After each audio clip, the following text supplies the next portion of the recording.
Hey, what's going on everybody? It's DJ Sketch and welcome back to the channel. And today we're going to look at Resident Evil 3 Remake, which actually just came out just a week ago. And there's actually quite a bit to say about this one, so let's start with the good things first.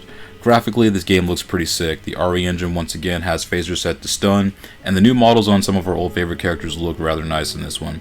Texturing and particle effects also look pretty sick in this game as well, much as they did in the Resident Evil 2 Remake and Resident Evil 7. Audio-wise, the game has some pretty good Foley art and effects. The soundtrack also adds a bit of intensity with the score, and also has some good ambient tracks in the background for those more calm moments while you're searching for items or figuring out the few puzzles during gameplay. Also, the safe room tune is back again from the original Resident Evil 3 as well, though my one complaint with the sound is the guns could have had a bit more oomph, but the sound is passable at least. Gameplay wise, once again we have the third person over the shoulder style that we saw in Resident Evil 2 Remake, and that much feels good.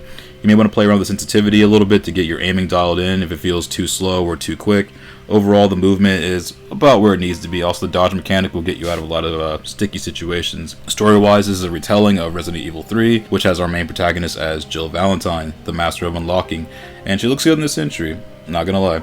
Along with Carlos Oliveira, going alongside the 1998 timeline of Raccoon City, around roughly the same time frame as Leon Kennedy and Claire Redfield. Umbrella Corps has a different plan for you though, however, and they've sent a new bioweapon after you, being the Nemesis this time, which also looks pretty sick. Like, the Nemesis design itself, pretty tight. And it's up to you and Carlos to crack the case of the widespread zombie infection and make your way out of the city alive in order to report your findings. This being a remake, it has quite a few minor and major differences to that of the 1999 original. Both are relatively short games, which is why I was not surprised that the remake was pretty short too. I had a clear time of 5.5 hours, and had I not gotten lost or shaved off a couple of deaths, I could have done this faster. But aside from the overall length of the game itself, there's a lot of things in this version that have either been heavily changed or removed entirely. First being the puzzles. Most of these are gone from the original game, which may upset some Resident Evil purists, since the first 3 games heavily rely on puzzles in their original versions. Certain enemies were also cut from this version as well, such as the spiders and the Gravedigger worm fight from the original Resident Evil 3. Nemesis also is not as tough to deal with as Mr. X from Resident Evil 2 Remake, especially considering the dodge mechanic, especially when timed properly, can make you almost invincible. Not quite, but it also gives you almost like a bullet time effect if you hit the button at just the right time. Also, the clock tower, graveyard, the park, city hall, and a few other locations have also been completely removed. There's a little bit of an Easter egg with the clock tower, but you'll find that on your own. It's actually pretty early in the game. And along with that, instead of Jill going to the police station, now Carlos takes that quest, which means the whole section of Nemesis encounters just don't happen. It's a remake, and liberties are going to be taken, I understand that much. But it's just strange to me how they added so much to the Resident Evil 2 remake, and how good of a job they did with that. It's just surprising to me how much content was cut from this one. Honestly, kind of expected more of the same, but instead we received less, which is a little bit disappointing. Also, the Mercenaries mode has been replaced with the standalone Resident Evil Resistance, which has garnered mixed opinions so far. I mean, I tried it a little bit and I wasn't over the moon with it, but I'll give it another try sometime, somewhere down the line, but I'm not really rushing to play Resident Evil Resistance anytime soon. Without spoiling anything aside from the game's length, this may bum some people out, especially if you were hyped on this remake in general, but something I had to remind myself of constantly is that the original Resident Evil 3 did not grab me as much as Resident Evil 2 did.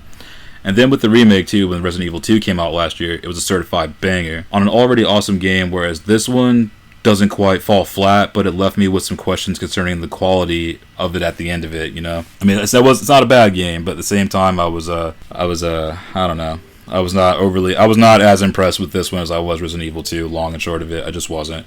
Don't get me wrong, I have fun with Resident Evil 3 Remake, but not nearly as much as I have with the previous remake or the original Resident Evil 3 itself. The original is a lot better, in my opinion. There's a lot this entry does get right, but with so much cut content at points and more action than survival horror, it feels pretty paltry by comparison. A tip with this one as well too, if you're gonna give it a go for your first time, run it on hardcore the first time, or do normal, and then do hardcore to get the fullest value out of this for your money.